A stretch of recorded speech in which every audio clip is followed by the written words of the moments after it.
istersen unut beni vefasız yarim. Ben seni bir an olsun unutamadım.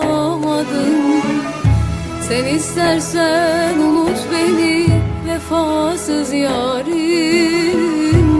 Ben seni bir an olsun unutamadım. Gözümden akan yaşlar hep senin için. Yapamadım kara gözlüm, unutamadım. Vallahi billahi unutamadım. Gözümden akan yaşlar hep senin için.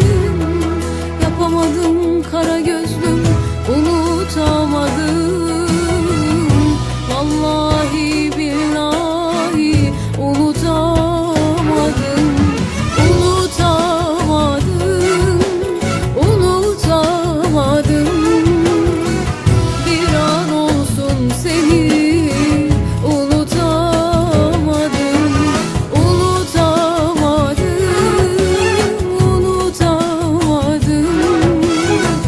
Ne yaptıysam seni unutamadım.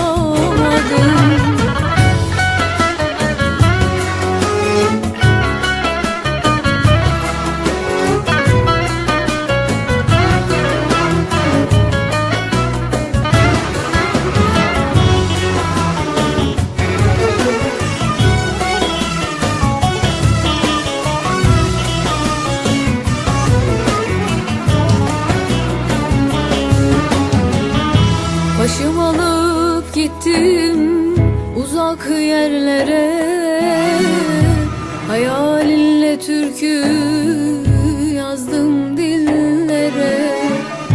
Başım alıp gittim uzak yerlere. Hayalinle türkü yazdım dillere. Çok güzeller gördüm, baktım öylece. Yapamadım kara gözlüm, unutamadım.